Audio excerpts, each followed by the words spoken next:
اور یہ کہ لوگ دن چڑھے ہی جمع ہو جائیں۔ مطلب یہ تھا کہ چاشت کے وقت لوگوں کو جمع ہونے کے لیے کہا جائے۔ فرعون نے 40 جادوگر بلائے، اپنی مرضی سے ان کا انتخاب کیا۔ وہ سب کے سب نوجوان تھے۔ انہوں نے بڑے بڑے جادوگروں سے بچپن ہی سے جادو کا فن سیکھنا شروع کر دیا تھا۔ اپنے بچپن سے لے کر جوانی تک وہ جادو ہی سیکھتے رہے تھے۔ غرض سب کے سب یعنی 40 جادوگر جمع ہو گئے، پھر میدان میں آئے۔ موسیٰ علیہ السلام نے انہیں جن الفاظ میں ڈرایا وہ سورہ طٰہٰ آیت 61 میں آئے ہیں۔ موسیٰ نے ان سے کہا، تمہاری شامت آ چکی ہے، اللہ تعالیٰ پر جھوٹ اور افتراء نہ باندھو، کہیں اللہ تمہیں کسی قسم کی سزا سے نیست و نابود نہ کر دے، اور جو جھوٹ باندھتا ہے وہ بالآخر ناکام ہی رہتا ہے۔ جادوگروں نے یہ سن کر چہمے گوئیاں شروع کر دیں۔ ان کو لوگ تو سن رہے تھے لیکن فرعون نہیں سن رہا تھا۔ سورہ طٰہٰ آیت 62 میں ہے۔ بس یہ لوگ آپس کے مشوروں میں مختلف رائے ہو گئے اور چپ کے مشورہ کرنے لگے۔ مطلب یہ کہ وہ آپس میں کہنے لگے، ممکن ہے یہ نبی ہی ہوں، انہوں نے ہمیں پہلے ہی خبردار کر دیا ہے۔ کچھ کی رائے اس کے خلاف تھی۔ پھر صلاح مشورے کے بعد یہ سب فرعون کے پاس آئے اور کہنے لگے، اگر ہم غالب آ گئے تو کیا ہمیں کوئی بڑا صلہ اور انعام بھی ملے گا؟ جواب میں فرعون نے کہا، ہاں، بلکہ اس سے بڑھ کر یہ کہ تم اس صورت میں ہمارے مقرب لوگوں میں داخل ہو جاؤ گے۔ اب ان میں لالچ پیدا ہوا، لوگوں میں اعلان کرنے لگے، کہنے لگے، بے شک یہ دونوں محض جادوگر ہیں، ان کا پختہ ارادہ ہے کہ یہ اپنے جادو کے زور سے تمہیں تمہاری سرزمین سے نکال باہر کریں اور تمہارے عمدہ مذہبی طریقے کو ختم ہی کر دیں۔ پھر آپس میں باتیں کرتے ہوئے یوں کہنے لگے کہ اختلاف نہ کرو، سب مل کر اپنی تدبیر آزماؤ اور صف بنا کر مقابلے میں آؤ۔ چنانچہ 40 کے 40 جادوگر ایک ہی صف بنا کر فخر اور غرور سے چلتے ہوئے موسیٰ علیہ السلام کی طرف بڑھنے لگے۔ ادھر موسیٰ علیہ السلام آگے بڑھے، بس ہارون علیہ السلام آپ کے پیچھے تھے۔ لوگوں کی حالت دیکھنے کے قابل تھی۔ ان کی زبان پر یہ الفاظ تھے، جو آج غالب آ گیا وہی کامیاب ہے۔ جادوگر پھر کہنے لگے، اے موسیٰ، یا تو پہلے ڈال یا ہم پہلے ڈالنے والے بن جائیں۔ اللہ سبحانہ و تعالی نے موسیٰ علیہ السلام کی طرف وحی کی کہ پہلے انہیں ڈالنے دے۔ جواب دیا کہ نہیں، تم ہی پہلے ڈالو۔ ان جادوگروں کے پاس لاٹھیاں اور رسیاں تھیں، انہوں نے وہ میدان میں ڈال دی۔ دیکھتے ہی دیکھتے وہ لکڑیاں اور رسیاں حرکت کرنے لگی، عجیب و غریب شکل و صورت میں بڑی تیزی سے ادھر ادھر آنے جانے لگی۔ سورہ طٰہٰ آیت 66 میں اللہ تعالیٰ فرماتے ہیں، اب تو موسیٰ کو یہ خیال گزرنے لگا کہ ان کی رسیاں اور لکڑیاں ان کے جادو کے زور سے دوڑ بھاگ رہی ہیں۔ سورۃ الاعراف آیت 116 میں اس واقعے کو اللہ تعالیٰ نے یوں بیان کیا ہے، جب انہوں نے ڈالا تو لوگوں کی آنکھوں پر جادو کر دیا اور ان کو دہشت زدہ کر دیا اور ایک طرح کا بہت بڑا جادو بنا لائے۔ جادو کے کرتب سے لوگوں کی آنکھوں پر جادو کر دیا، بس سب کو یوں دکھائی دیتا تھا کہ یہ سب سانپ ہیں۔ سب لوگ خوف زدہ سے ہو گئے۔ موسیٰ علیہ السلام نے بھی کچھ خوف سا محسوس کیا کہ یہ کیسا جادو ہے۔ اسی وقت اللہ تعالیٰ نے موسیٰ علیہ السلام کو تسلی دی اور فرمایا، ہم نے کہا کچھ خوف نہ کر، یقیناً تو ہی غالب اور برتر رہے گا، تیرے دائیں ہاتھ میں جو ہے وہ ڈال دے۔ سیدنا ہارون علیہ السلام نے آپ کو لاٹھی پکڑائی، آپ نے اس کو میدان میں ڈال دیا، وہ اژدہا بن گئی اور اس نے ان تمام کو نگلنا شروع کر دیا۔ اللہ تعالیٰ سورہ طٰہٰ آیت 69 میں فرماتے ہیں، اور تیرے دائیں ہاتھ میں جو ہے اس کو ڈال دے تاکہ یہ ان کی تمام کاریگری کو نگل جائے۔ انہوں نے جو کچھ بنایا ہے یہ صرف جادوگری کے کرتب ہیں، اور جادوگر کہیں سے بھی آئے کامیاب نہیں ہوتا۔ جادوگروں نے پورے مجمع پر جادو کر رکھا تھا۔ جب موسیٰ علیہ السلام کا عصا ان سب کو نگل گیا تب انہوں نے جان لیا کہ ان کے جادو کے جواب میں یہ جادو نہیں ہو سکتا، یہ تو اللہ تبارک و تعالی کی طرف سے معجزہ ہی لگتا ہے۔ اللہ تعالیٰ سورہ طٰہٰ آیت 70 میں فرماتے ہیں، جادوگر سجدے میں گر گئے اور کہنے لگے، ہم تو ہارون اور موسیٰ کے رب پر ایمان لے آئے۔ انہیں یقین ہو گیا تھا کہ یہ جادو نہیں ہے بلکہ یہ اللہ کا معجزہ ہے۔ ان کے الفاظ سن کر فرعون غضبناک ہو گیا، آگ بگولا ہو گیا، اس لیے کہ 40 کے 40 جادوگر سجدے میں گر گئے تھے۔ وہ بولا، میری اجازت سے پہلے ہی تم اس پر ایمان لے آئے؟ یعنی تم نے مجھ سے پوچھا تک نہیں، مشورہ نہیں کیا اور اس پر ایمان لے آئے۔ بے شک یہی تمہارا وہ بڑا بزرگ ہے جس نے تمہیں جادو سکھایا ہے۔ مطلب یہ کہ یہ تمہارا استاد ہے اور تمہارا یہ پہلے سے طے شدہ پروگرام تھا۔ چنانچہ وہ کہنے لگا، بے شک یہ ایک سازش تھی جس پر تم نے اس شہر میں عمل کیا تاکہ تم سب اس شہر سے یہاں کے رہنے والوں کو باہر نکال دو۔ اب وہ انہیں دھمکیاں دینے پر اتر آیا، جیسا کہ سورہ طٰہٰ آیت 71 میں ہے، سن لو، میں تم سب کے ہاتھ اور پاؤں مخالف سمتوں میں کٹوا کر تم سب کو کھجوروں کے تنوں پر لٹکوا دوں گا۔ اور تمہیں معلوم ہو جائے گا کہ ہم دونوں میں سے کس کا عذاب زیادہ سخت اور دیر پا ہے۔ اس پر جادوگروں نے جو جواب دیا وہ سورہ طٰہٰ آیت 72 میں آیا ہے۔ ان لوگوں نے جواب دیا کہ ہم ان دلائل اور اس ذات کے مقابلے میں تجھے کبھی ترجیح نہیں دیں گے جس نے ہمیں پیدا کیا ہے۔ تجھے جو کرنا ہے دل کھول کر ڈال، تو سوائے اس کے کہ اس دنیاوی زندگی میں کچھ کر لے، اور کر بھی کیا سکتا ہے۔ فرعون نے فوراً ان جادوگروں کو مذکورہ سزا دلوائی اور جادوگر یہ کہتے ہوئے چلے، اب ہم اپنے پروردگار پر ایمان لا چکے تاکہ وہ ہمارے پچھلے گناہ معاف کر دے، اور تو نے جو جادو کے سلسلے میں ہم پر زور ڈالا اس کو بھی معاف کر دے، اور اللہ تعالیٰ ہی بہتر اور سدا باقی رہنے والا ہے۔ سیدنا عبداللہ بن عباس رضی اللہ عنہما فرماتے ہیں کہ ان جادوگروں کے علاوہ اس قوم سے 3 ہی افراد ایمان لائے تھے، ایک آسیہ، دوسرا وہ دوڑ کر آنے والا آدمی، اور تیسرا وہ آدمی جو آل فرعون میں سے تھا اور اپنے ایمان کو چھپائے ہوئے تھا۔ باقی سب کے سب کفر پر ہی ڈٹے رہے۔ اب سب پر حق عیاں ہو چکا تھا۔ فرعون نے اپنی خاص جماعت سے مشورہ کیا کہ اب کیا کیا جائے۔ انہوں نے مشورہ دیا کہ بنی اسرائیل پر عذاب بڑھا دیا جائے۔ سورۃ المومن آیت 25 میں اس کا ذکر آیا ہے۔ جب ان کے پاس موسیٰ ہماری طرف سے دین حق لے کر آئے تو انہوں نے کہا، جو اس کے ساتھ ایمان لانے والے ہیں ان کے لڑکوں کو مار ڈالو اور ان کی لڑکیوں کو زندہ رکھو، کافروں کی جو ہیلا سازی ہے وہ غلطی ہی میں ہے۔ اب بنی اسرائیل پر دوبارہ آزمائش کا مرحلہ شروع ہو گیا۔ فرعون کہنے لگا، اور فرعون نے کہا، مجھے چھوڑو کہ میں موسیٰ کو مار ڈالوں، اسے چاہیے کہ اپنے رب کو پکارے، مجھے تو ڈر ہے یہ کہیں تمہارا دین نہ بدل ڈالے یا ملک میں کوئی بہت بڑا فساد نہ برپا کر دے۔ اس کی ان باتوں اور ارادہ قتل کے مقابلے میں موسیٰ علیہ السلام اللہ تعالیٰ سے یوں دعا مانگتے ہیں، موسیٰ نے کہا، میں اپنے اور تمہارے رب کی پناہ میں آتا ہوں ہر اس تکبر کرنے والے شخص سے جو روز حساب پر ایمان نہیں رکھتا۔ آل فرعون میں سے ایک آدمی جو پوشیدہ طور پر ایمان لا چکا تھا فوراً اس معاملے میں دخل دیتا ہے، اور ایک مومن شخص نے جو فرعون کے خاندان میں سے تھا اور اپنا ایمان چھپائے ہوئے تھا کہا کہ کیا تم ایک شخص کو محض اس بات پر قتل کرتے ہو کہ وہ کہتا ہے میرا رب اللہ ہے اور تمہارے رب کی طرف سے دلیلیں لے کر آیا ہے۔ وہ انہیں دعوت دیتا ہے، اور یہ وقت دعوت کا کتنا عظیم وقت ہے۔ اس نے کہا، اس آدمی کی پیروی کرو۔ پھر فرعون کو اللہ تعالیٰ کی نعمتیں یاد دلاتا ہے، نبی کی مخالفت سے روکتا ہے۔ آخرکار فرعون اسے بھی مار ڈالنے پر تل جاتا ہے، لیکن اللہ تعالیٰ اسے بچا لیتے ہیں، جیسا کہ سورۃ المومن آیت 45 میں ہے۔ پس اللہ تعالیٰ نے اسے تمام برائیوں سے محفوظ رکھا جو ان لوگوں نے سوچ رکھی تھیں، اور فرعون والوں پر بری طرح کا عذاب الٹ دیا۔ مسلسل تبلیغ اور معجزات دکھانے کے باوجود موسیٰ علیہ السلام پر بنی اسرائیل کے علاوہ آل فرعون سے تھوڑے سے لوگ ایمان لائے تھے۔ اکثر لوگ فرعون اور سرداروں کے ڈر کی وجہ سے کفر و سرکشی پر ہی بضد رہے، جیسا کہ اللہ تعالیٰ سورہ یونس آیت 38 میں فرماتے ہیں، پس موسیٰ پر ان کی قوم میں سے صرف چند آدمی ہی ایمان لائے تھے، وہ بھی فرعون سے اور اپنے حکام سے ڈرتے ڈرتے کہ کہیں ان کو تکلیف نہ پہنچائے، اور یقیناً فرعون اس ملک میں زور رکھتا تھا اور وہ حد سے بڑھا ہوا تھا۔ بنی اسرائیل پر آزمائشیں شروع ہو گئیں تو موسیٰ علیہ السلام نے ان سے فرمایا، اور موسیٰ نے کہا، اے میری قوم، اگر تم اللہ پر ایمان رکھتے ہو تو اسی پر توکل کرو، اگر تم اطاعت کرنے والے ہو۔ انہوں نے عرض کیا کہ ہم نے اللہ ہی پر توکل کیا ہے۔ پہلے اگرچہ انہوں نے موسیٰ علیہ السلام سے شکوہ کیا تھا اور یہ کہا تھا، ہم تو ہمیشہ مصیبت ہی میں رہے، آپ کی تشریف آوری سے پہلے بھی اور آپ کی تشریف آوری کے بعد میں بھی۔ مطلب یہ تھا کہ آپ کی پیدائش سے پہلے بھی فرعون نے ہمارے لڑکے ذبح کیے، اور آپ کے دعوی نبوت کے بعد بھی یہی حال ہے۔ البتہ بعد میں انہوں نے اپنے اس جواب سے رجوع کر لیا، معافی مانگی اور یوں کہا، انہوں نے عرض کیا کہ ہم نے اللہ ہی پر توکل کیا، اے ہمارے پروردگار، ہم کو ان ظالموں کے لیے فتنہ نہ بنا اور ہمیں اپنی رحمت سے ان کافر لوگوں سے نجات دے۔ اس کے بعد اللہ تعالیٰ نے موسیٰ علیہ السلام کو وحی فرمائی۔ اس کا ذکر سورہ یونس آیت 87 میں ہے، اور ہم نے موسیٰ اور ان کے بھائی کے پاس وحی بھیجی کہ تم دونوں اپنی قوم کے لیے مصر میں گھر بنا لو۔ مطلب یہ کہ اپنے گھروں ہی کو مسجد بنا لو، یعنی فرعون کی طرف سے سختی اور نگرانی زیادہ ہے اور تمہارے لیے مسجدوں میں آ کر نماز پڑھنا ممکن نہیں، تو تم گھروں ہی میں نماز ادا کرتے رہو، جیسا کہ سورہ یونس آیت 87 میں ہے، اور نماز کے پابند رہو اور آپ مسلمانوں کو بشارت دے دیں۔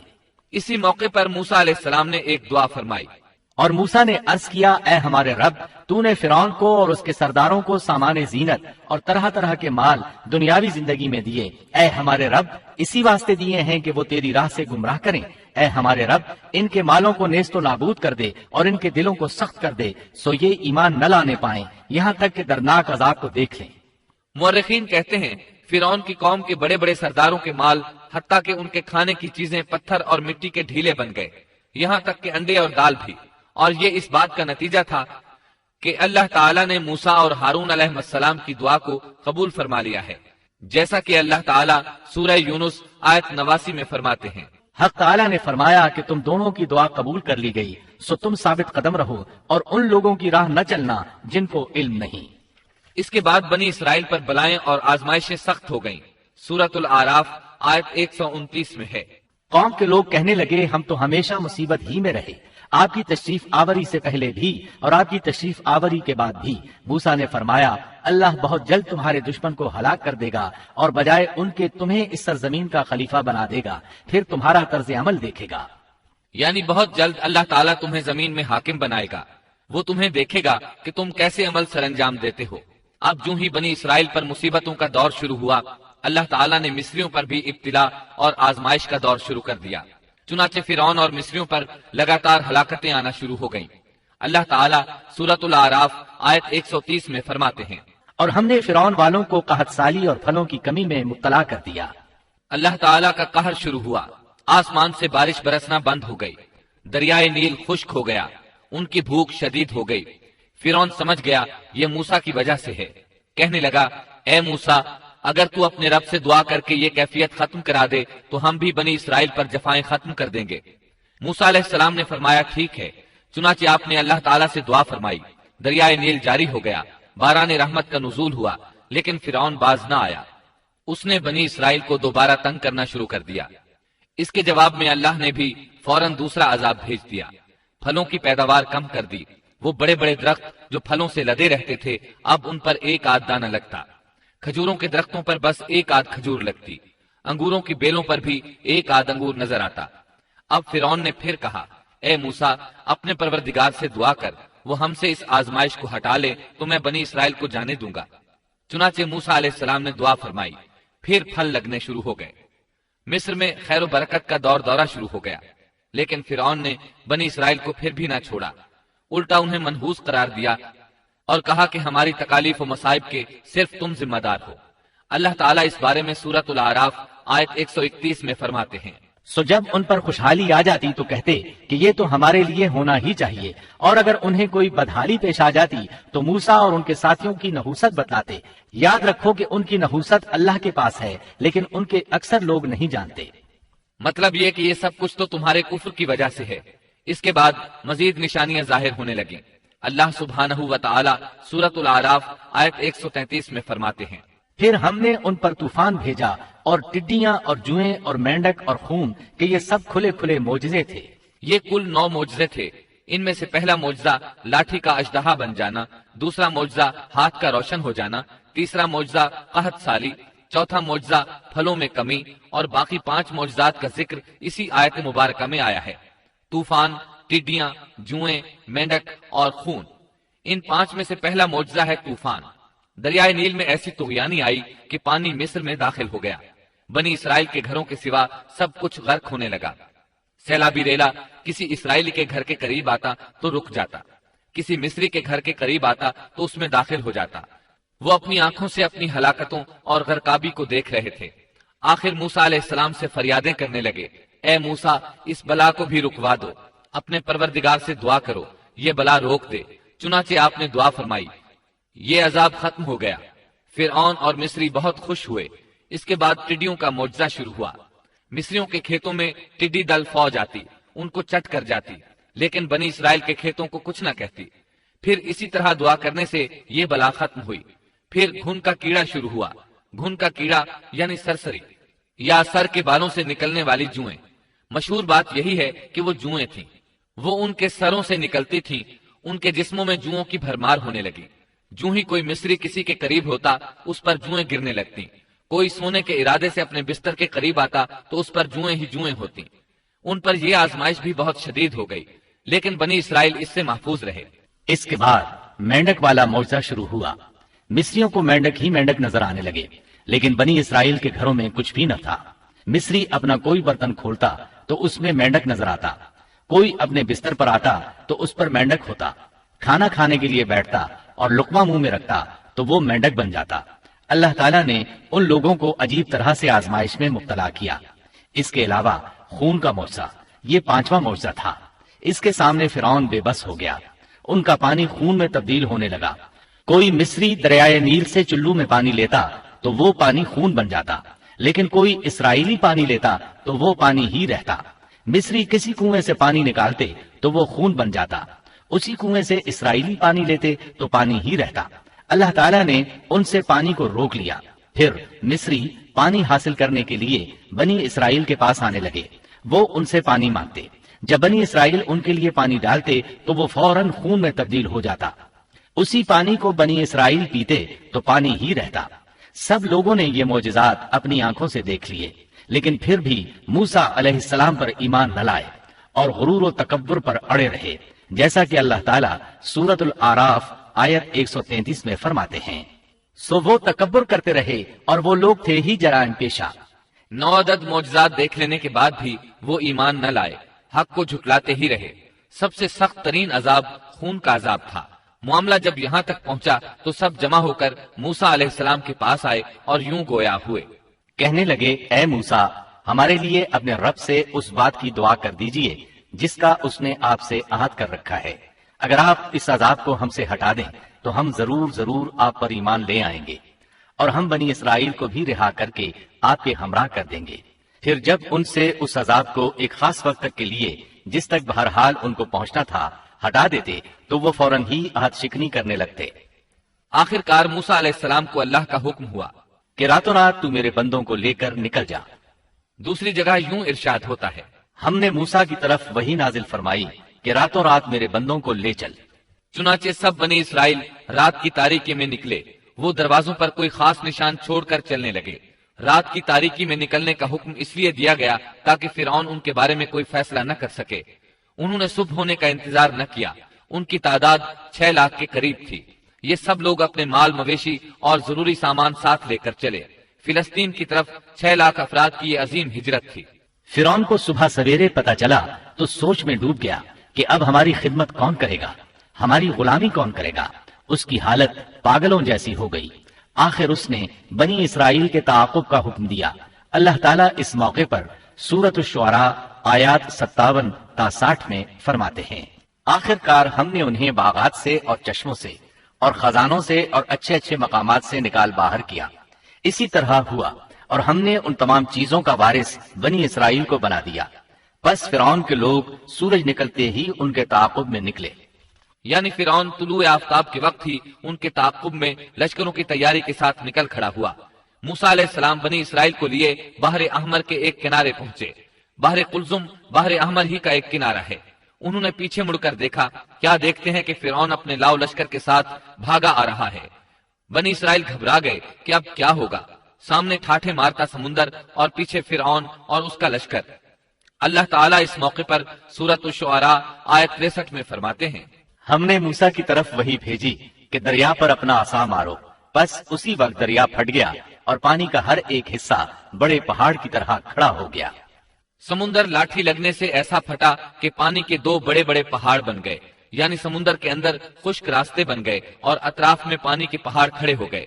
اللہ تعالیٰ نے بھی فرما دیا، سورۃ طٰہٰ آیت 77 میں ہے کہ تو راتوں رات میرے بندوں کو لے چل اور ان کے لیے سمندر میں خشک راستہ بنا لے، پھر نہ تجھے کسی کے آ پکڑنے کا خطرہ ہوگا نہ ڈر۔ یہ سب کے سب ان راستوں سے پار چلے گئے۔ اب جو ہی فرعون وہاں پہنچا، پہلے تو ڈرا، سہما کہ یہ کیا ہوا۔ وہ بھی اور اس کے سب ساتھی بھی اس سوچ میں ہیں کہ کیا کریں، خوف زدہ تھے۔